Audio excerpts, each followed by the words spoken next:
Good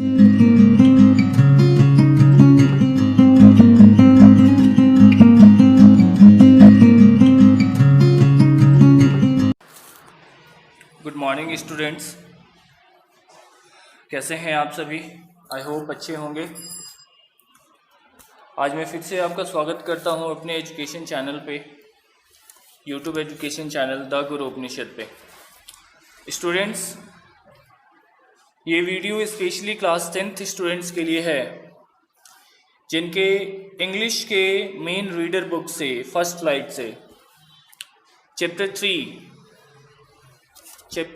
3 the 2 stories about flying, जिसके पहले part को हम लोग डिस्कस कर रहे थे, हिज फर्स्ट फ्लाइट। और इस पे ऑलरेडी मैं एक लेक्चर बना चुका हूँ जिसमें हम लोग इसका आधा चैप्टर का एक्सप्लेनेशन एंड कॉम्प्रिहेंशन कर चुके हैं। तो इसके बाकी बचे हुए भाग का स्टूडेंट्स मैं अभी इस वीडियो में कॉम्प्रिहेंशन करने जा रहा हूँ। ठीक है, जिन बच्चों ने इसका पहला पार्ट नहीं देखा वो चैनल के प्लेलिस्ट में चले जाएंगे, लिटरेचर फॉर क्लास 9 एंड 10 उसमें अवेलेबल है, वहाँ से देख लें। So students, to start I will request you to come on page number 34, और पेज नंबर 34 पे सेकेंड पैराग्राफ हम लोग पढ़ेंगे। थोड़ा सा समरी कर देता हूँ कि हम लोग स्टोरी में पढ़ रहे थे कि एक छोटा सा सीगल है जिसे उड़ने में समस्या होती है, परेशानी होती है। एक्चुअली वो उड़ता नहीं है डर के मारे, क्योंकि सामने विशाल सा समुद्र होता है और उसे अपने पंखों पे विश्वास नहीं है कि इतने बड़े विशाल समुद्र में वो कैसे उड़ पाएगा। वो बीच में ही गिर जाएगा, उसके पंख थक जाएंगे और वो समुद्र में डूबकर मर सकता है। इसके डर से स्टूडेंट्स वो उड़ता नहीं है सीगल। और उसके जो बाकी भाई बहन हैं वो अपनी पहली उड़ान ले चुके हैं और बहुत सुंदर तरीके से अब वो पानी में तैर रहे हैं या उस पर डाइव कर रहे हैं, मछलियाँ पकड़ रहे हैं। और इसके माता पिता, ये जो यंग सीगल है, इसको हर तरीके से मोटिवेट कर रहे हैं, डांट रहे हैं, तिरस्कार कर रहे हैं, ठीक है, या हिम्मत दे रहे हैं ताकि वो अपनी पहली उड़ान भरे। चलिए स्टार्ट करते हैं स्टूडेंट्स। पेज नंबर 34 पे सेकेंड पैराग्राफ से क्या लिखा है अब मेरे साथ आप सभी पढ़ेंगे और फिर उसका कॉम्प्रिहेंशन समझेंगे। गा गा गा, he cried begging to bring him some food. हाँ, हमने लास्ट में छोड़ा था कि वो देखता है, यंग सीगल देखता है कि उसकी माँ किस प्रकार से एक मछली के टुकड़े को अपने चोंच से तोड़ रही है, चीर रही है उसे, और फिर कभी कभी पत्थरों पे अपने चोंच को शार्प कर रही है, रगड़ कर, जैसा कि सीगल को करना बहुत पसंद था। तो उसने अपनी माँ को देखते हुए और चिल्लाया, उसने विनती की कि उसके लिए कुछ भोजन उसकी माँ ला दे। She screamed back derisively, but he kept calling plaintively, and after a minute or so, he uttered a joyful scream. Okay? लेकिन उसकी माँ ने उसको उसके जवाब में उल्टा चिल्लाकर उसे डांट दिया, नफरत तरीके से, ठीक है, या उसको डांट दिया स्टूपिड समझते हुए, ठीक है। लेकिन जो छोटा यंग सीगल है वो लगातार उसे बुला रहा है, ठीक है। और कुछ ही मिनट बाद, 1 मिनट बाद लगभग, अचानक उसमें खुशी की लहर दौड़ जाती है और वो खुशी के मारे चीख पड़ता है। बच्चों, क्यों चीखा वो खुशी के मारे? His mother had picked up a piece of fish and was flying across to him with it. उसकी माँ एक्चुअली एक मछली का छोटा टुकड़ा अपने दांतों में, अपने बीक में दबाकर और उसके पास उड़ते हुए आ रही थी।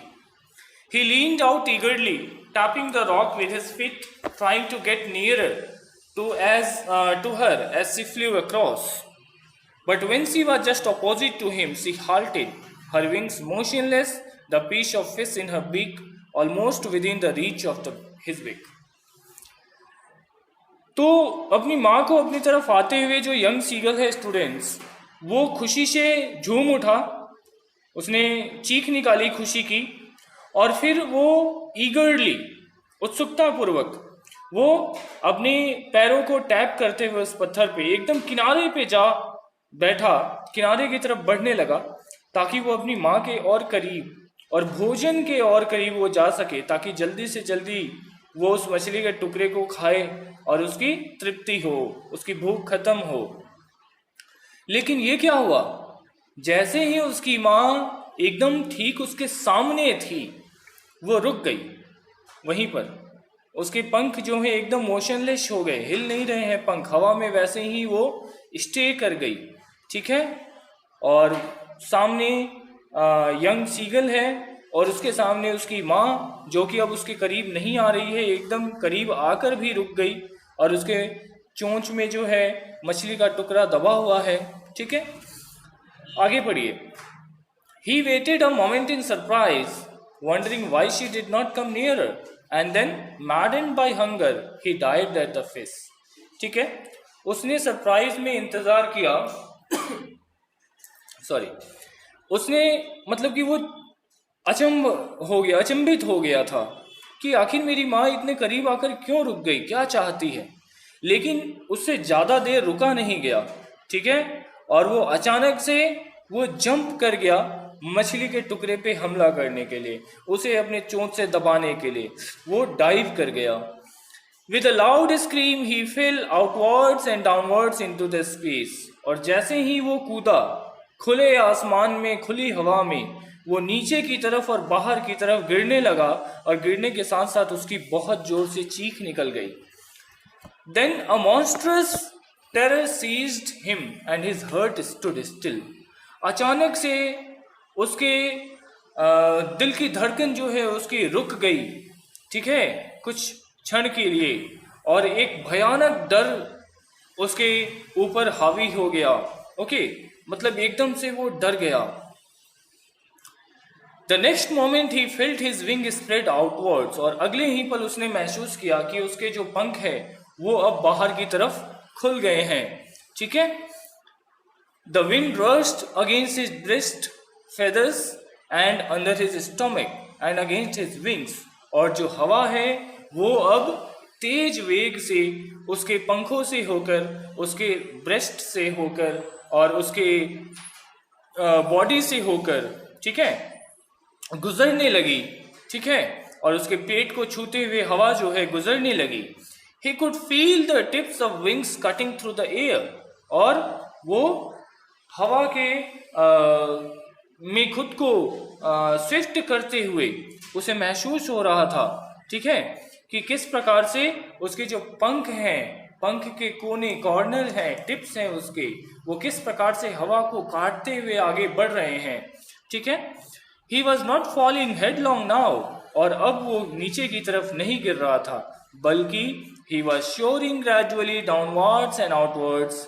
He was no longer afraid. बल्कि वो कंट्रोल में, अपने पंखों के कंट्रोल में, या यूं कहें कि पंख उसके कंट्रोल में थे। अब वो सिंपली गिर नहीं रहा था, बल्कि वो स्नोर कर रहा था, खुद डाइव कर रहा था नीचे की तरफ पंखों का इस्तेमाल करते हुए। और अब उसका जो डर है, भय है, खत्म हो गया था। He just felt a bit dizzy. थोड़ा सा उसे बस अनकंफर्टेबल महसूस हुआ कभी कभी जब वो अपना बैलेंस खो दे रहा था। Then he flapped his wings. Once he soared upward and he ga, and they made sounds like this. Okay? और एक बार उसने फिर अपने पंखों को फड़फड़ाया जैसे ही वो ऊपर की तरफ उड़ान भरने लगा। ऐसा देखकर his mother soared past him. उसकी माँ खुशी से आवाज करते हुए, स्क्रीम करते हुए, चीखते हुए, साउंड करते हुए वो उसके पीछे हो चली। ठीक है, हर wings making a loud noise. और उसकी माँ के पंख जो हैं वो बहुत तेज आवाज कर रहे थे, मतलब वो खुशी से जोर जोर से फड़फड़ा रही थी अपने पंखों को। He answered her with another scream. और फिर यंग सीगल ने भी अपनी माँ को जवाब दिया चीख कर। ठीक है, He saw his two brothers and sister flying around him, curvating and banking and soaring and diving. और उसने देखा कि उसके जो दोनों भाई और बहन थे वे भी अब उसके चारों तरफ इर्द गिर्द चक्कर लगाते हुए, करवीट करते हुए, ठीक है, कर्व करते हुए, चक्कर लगाते हुए वो भी अब जो है अच्छे से हवा में गोता खा रहे हैं, ठीक है। और एक दूसरे से एक पंखों का इस्तेमाल करते हुए एक दूसरे से ऊपर नीचे उड़ रहे हैं, एक ही जगह पर। Then he completely forgot that he had not always been able to fly and condemned himself to dive and soar and curve, staking shrilly.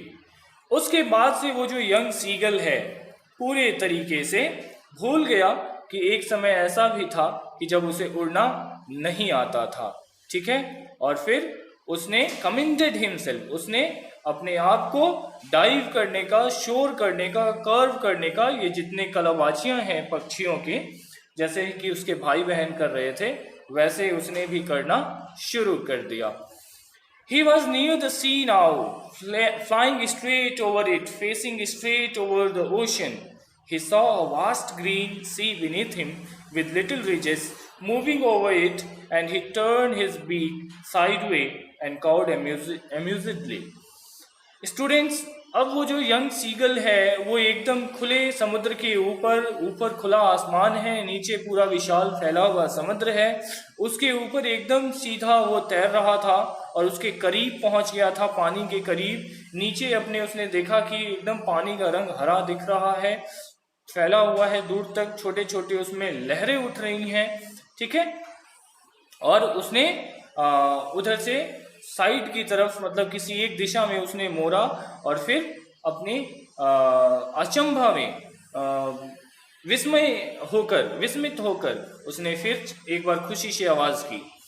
His parents and his brothers and sisters had landed on this green flooring ahead of him. और उसके माता पिता जो थे, उसके भाई बहन जो थे, वो इस हरे भरे समुद्र की सतह पे जो हरे रंग का दिख रहा था उस पे वो लोग लैंड कर चुके थे और वे इशारा कर रहे थे। They were beckoning to him, calling shrilly, चीख कर उन्हें बुला रहे थे, इशारा कर रहे थे। He dropped his legs to stand on the green sea. और उनके इशारा के जवाब में इसने अपने पैरों को जो है उस फैले हुए विशाल समुद्र पे ठहराया ताकि वो उस पे खड़ा हो सके। उसके पैर डूब गए। His legs sank into it. He screamed with fright and attempted to rise again, flapping his wings.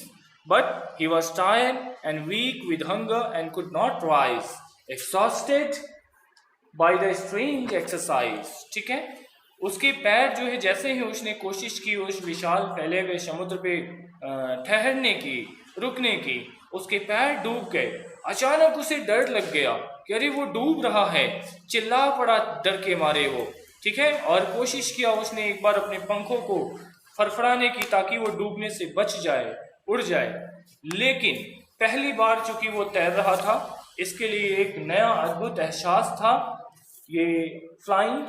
और इस एक्सरसाइज से वो इतना थक चुका था कि उसने अपने पंख उठाने की उसे हिम्मत नहीं हो पाई, ठीक है।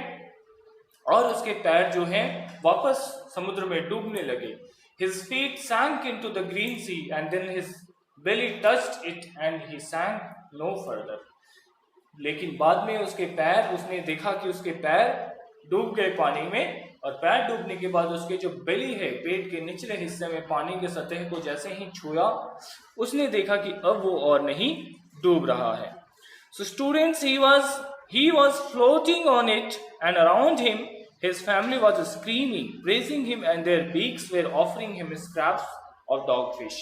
So students, वो उसने देखा कि अब वो उस पे तैर रहा है उस पानी पे और डूब नहीं रहा है, और उसके चारों तरफ उसके माता पिता, उसके भाई बहन उसकी प्रशंसा कर रहे थे, उसको चिल्ला कर उसको समर्थन कर रहे थे खुशी से, और जो डॉग फिश उन्होंने अभी अभी पकड़ी थी वो उसे ऑफर कर रहे थे एज अ रिवार्ड। इस तरीके से हमने देखा कि he had made his first flight, उसने अपनी पहली उड़ान पूरी कर ली। सो स्टूडेंट्स, बहुत ही अच्छा स्टोरी था। आई होप मैंने आपको एक्सप्लेन किया सही से और आपको समझ में आया इसका कॉम्प्रिहेंशन। एक छोटे सीगल के बारे में पूरा स्टोरी था। जो किस प्रकार से उसने अपनी पहली उड़ान भरी। शुरुआती दौर में वो डरता है, बिल्कुल भी रेजिस्टेंट होता है एकदम पूरा का पूरा उड़ने से, लेकिन उसके माता पिता उसे सपोर्ट करते हैं। अंत में भूख जो है उसके ज़िंदगी पे हावी पड़ जाता है, जब उसे एक दिन पिछले 24 घंटे से कुछ खाया नहीं और सामने इतना लजीज मछली जो है, जो उसका फेवरेट था, उसे देखकर उसकी भूख जो है बच्चों उसके डर पे हावी हो जाती है और वो ट्राई करता है उसको झपटने का अपनी माँ की चोट से। उसी दौरान वो देखता है अपने आप को कि वो नीचे की तरफ गिर रहा है और अचानक ऑटोमेटिकली उसके पंख जो हैं वो खुल जाते हैं, वाइड स्प्रेड हो जाते हैं, करने लगते हैं और धीरे धीरे उसने सारी कलाबाजी भी सीख ली। ओके स्टूडेंट, तो ये स्टोरी हमें एक सीख देती है कि दैट नथिंग इज इम्पॉसिबल। हर काम हमारे लिए पहली बार मुश्किल होता है, लेकिन मुश्किल को देखकर हमें उसे करने से डरना नहीं चाहिए, हमें उसे ज़रूर ट्राई करनी चाहिए और यदि सही से ट्राई करेंगे with all efforts, okay, we will definitely get success in it. So students, this is all about this part. अब हम अगले पार्ट में इसका क्वेश्चन आंसर एक बार डिस्कस कर लेंगे। आप लोग स्टे ट्यून रहेंगे मेरे यूट्यूब चैनल से। जिन्होंने अभी लाइक नहीं किया, सब्सक्राइब नहीं किया, प्लीज़ लाइक सब्सक्राइब करें और शेयर करें। आप भी पढ़ें, दूसरों को भी शेयर करें ताकि बाकी बच्चे भी पढ़ पाएँ। और कोशिश करिए एक बार आप अपने आप से इसका क्वेश्चन आंसर लिखने के लिए। फिर मैं एक वीडियो लेकर आऊँगा जिसमें हम लोग इसका क्वेश्चन आंसर डिस्कस करेंगे। ओके स्टूडेंट्स, और जिन स्टूडेंट्स ने इसका फर्स्ट पार्ट नहीं देखा वो मेरे प्लेलिस्ट में चले जाएं चैनल के, और वहाँ से क्लास 9 और 10 के इंग्लिश के लिए मैंने एक प्लेलिस्ट बना रखी है, वहाँ से देख लें। Okay, till then once again I want to tell you. अच्छा हाँ, एक इम्पॉर्टेंट बात आपको और बता दूँ कि मेरा वेबसाइट है www.guruupnishads.wordpress.com। इस पर आप लोग जाएँ। CBSE क्लास 9, 10, 11 और 12 के सारे question answer, grammar related help, writing skill related help, सभी कुछ वहाँ पे मिलेगा। आप उसको भी साथ साथ देखें, ठीक है। Till then take care, bye, see you.